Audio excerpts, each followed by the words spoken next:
నమస్తే, నేను సిరి.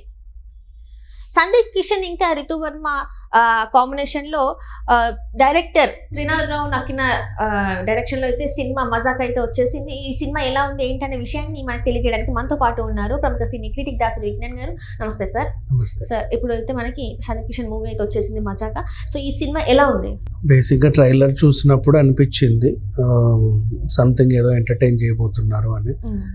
ఓవరాల్గా ట్రైలర్ నిజంగా మాస్ వాళ్ళని అయితే కొంచెం అలరించవచ్చు అన్నట్టుగానే అనిపించింది బేసిక్గా చెప్పాలంటే. మరి రేపు సినిమా ఎలా ఉంటుందో తెలియదు కానీ ఓ టైప్ ఆఫ్ కామెడీ ఎంటర్టైనర్గా ఉంది. నాకు ఎలా అనిపించింది అంటే, మనం గతంలో దిక్కులు చూడక రామయ్య సినిమా చూసాను తెలుసా? అవును, శౌర్య, అది నాగశౌర్య. తండ్రి కొడుకు కలిసి ఇద్దరు అమ్మాయిని ప్రేమించారు. ఇక్కడ తండ్రి ఒక అమ్మాయిని, కొడుకు అబ్బాయిని ప్రేమించాడులే, కొంచెం చేంజ్ లాగా అనిపించింది. అక్కడ తండ్రి కొడుకు కలిసి ఒకే అబ్బాయిని ప్రేమిస్తారు.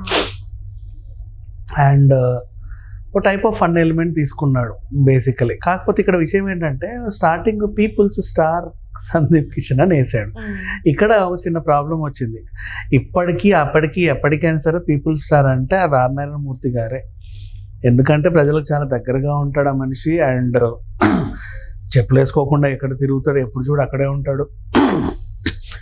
ఎంతమంది వస్తున్నా ఎన్నిసార్లైనా వల్కరిస్తాడు, ఎప్పుడు నవ్వుతా మాట్లాడతాడు. ఆయన ప్రొడక్షన్ గురించి టైం వచ్చింది కూడా నేను చెప్తున్నా.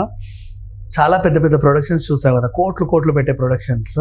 అందులో ఫుడ్ ఎలా ఉంటుందో నాకు తెలియదు కానీ నారాయణమూర్తి ప్రొడక్షన్లో ఫుడ్ ఇన్ని వెరైటీలు పెడతాడు. అవునా? ఇన్ని వెరైటీలు, అన్ని లో బడ్జెట్ సినిమాలే. మర్యాదకి ఎంతో కొంత, ప్రతి ఆర్టిస్ట్కి ఎంతో కొంత ఇచ్చే పంపిస్తాడు, ఫ్రీగా ఎవరితో పని చేయించుకోడు. ఫుడ్ మాత్రం 1కి 10 సార్లు చెప్పాలి. నారాయణమూర్తి గారి ఫుడ్ తిన్నాము అంటే ఇంకా మర్చిపోవు. ఇన్ని వెరైటీలు పెడతాడు, కడుపు నిండా తినాలన్నమాట అందరూ. అదేంటో తెలియదు నాకు. సో అట్లా. అండ్ ఏదో సందర్భం వచ్చిన కూడా చెప్తున్నాం కానీ పీపుల్ స్టార్ అంటే ఆయనే. అంటే త్రినాథరావు అప్పుడేమో షేప్ల గురించి మాట్లాడి అదే ఫంక్షన్ వైరల్ చేసుకున్నాడు సినిమాని. ఇప్పుడు పీపుల్ స్టార్ అని బట్టి వైరల్ చేద్దాం అనుకుంటున్నాడా అనిపించింది. చాలా మంది మీద మాట్లాడారు కూడా, చాలా మంది. అది కరెక్ట్ కాదని చెప్పిన వాళ్ళు ఉన్నారు. నెక్స్ట్ మళ్ళీ సినిమా ఈ టీజర్ ట్రైలర్ చూసిన తర్వాత ఎండింగ్లో మ్యాన్షన్ హౌస్ని తీసుకొచ్చి బాలయ్య ప్రసాదం జై బాలయ్య అనిపించింది. ఇది 3 సార్లు తాగి జై బాలయ్య అనాలి అని చెప్పేసి ఆ పిల్లోడు చెప్పడం అదొకటి. మళ్ళీ బాలయ్య ఫ్యాన్స్ని గిల్లడానికా లేకపోతే అట్రాక్ట్ చేయడానికో తెలియట్లా. సో ఈ రకంగా ఉంది ఈ వ్యవహారం అంతా చూస్తే. నాకైతే ఒక గందరగోళం అనిపించింది. అన్షు కమ్బ్యాక్ సినిమా చాలా బాగుంటుంది అనుకుంటే ఏంటో ఒక రకంగా తయారు చేశారు. పెద్దగా ఏం అనిపించలే. బిఫోర్ ఒక మంచి ఎంటర్టైన్మెంట్ సినిమాతో వస్తున్నారేమో అని అనిపించింది. అండ్ ఇంకొకటి ఏంటంటే, ఈ పాటను లైవ్ పెట్టారు కదా, సందీప్ కిషన్ ఇంకా రితువర్మ ఏదైతే సాంగ్ ఉందో అది లైవ్ పెట్టేశారు. ఏదైతే షూటింగ్ ఉందో అది లైవ్ కూడా పెట్టేశారు. అంటే హైప్ కోసమే అంటారు ఇదంతా కూడా. అదే చేస్తున్నారు సినిమాని, కాదేది వివాదాలకు అనర్హం అన్నట్లుగా ఏదో రకంగా చేస్తే ఒకటో రెండో వివాదం ఉంటే చాలు సినిమా లేస్తుంది అనుకున్నాడేమో. మరి ధమాకా ఎంత బాగుంది. రవితేజ గారు సింపుల్ అండ్ స్వీట్. ఇప్పటికీ మాట్లాడుకుంటారు. ధమాకా తర్వాత సంక్రాంతి అసలు అట్లా వచ్చేసింది ఆ ఫ్లో అంతా. మంచి హిట్. శ్రీలీల కూడా బాగా పర్ఫామ్ చేసింది. ఇప్పుడు మజాక, ఇదే కూడా మా ధమాకా లాగా ఉంటుందేమో అనుకుంటే అదేంటో ఒక రకంగా తయారైపోయింది.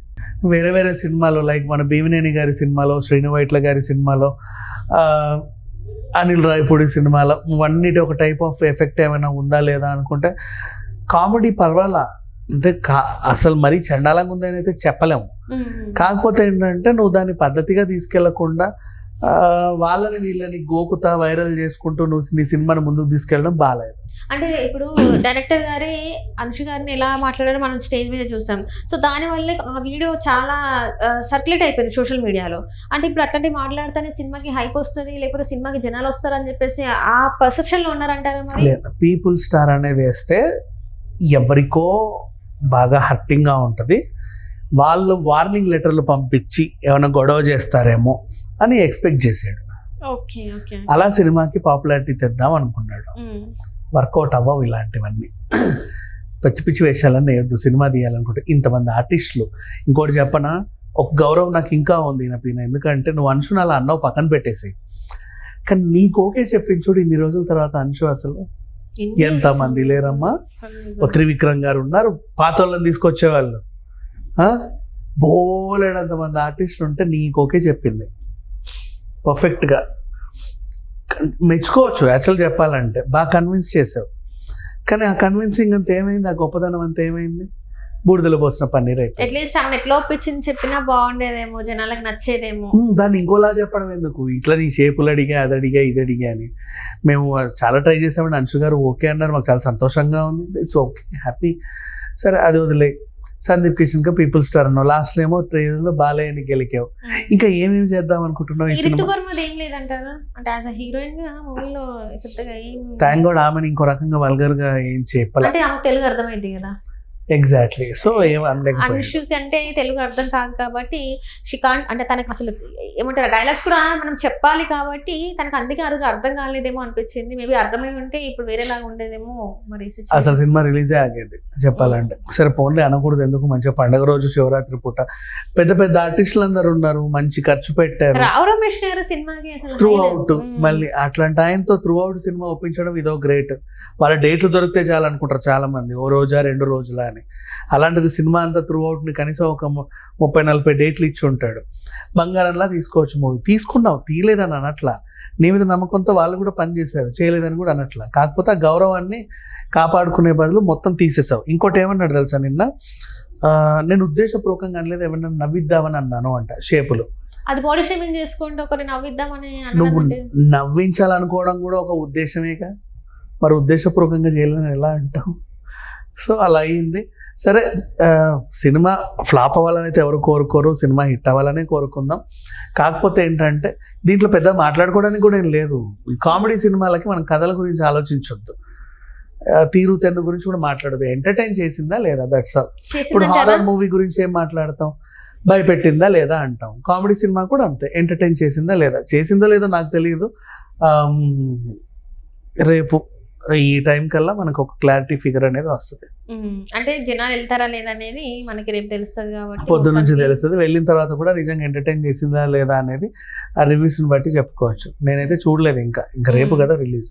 అంటే అంటే ఈ సాంగ్స్ ఇవన్నీ కావచ్చు, అంటే ఏదైతే సాంగ్ లైవ్ పెట్టారో ఆల్రెడీ అది చాలా ఫేమస్ అయిన సాంగ్, మళ్ళీ సినిమాలకు తీసుకున్నారు. దానివల్ల ఏమన్నా వచ్చే షూట్స్ లేదు, అవన్నీ బాగున్నాయి, బాగానే తీసుకున్నారు, తీసుకోలేదని కాదు. మంచిగా సినిమా షూట్ కూడా చేశారు, కొత్త గొప్ప స్టోరీ కూడా బాగానే ఉంది, లైన్ కూడా బాగుంది, అన్ని బాగానే ఉన్నాయి. కానీ ఈ వంకర తింకర వేషాలు ఉన్నాయి చూసావా, అవి నచ్చల. అవేమి లేకుంటే ధమాకా రేంజ్ లో మజాకా మళ్ళీ ఉండేది. Right right. Thank you so much.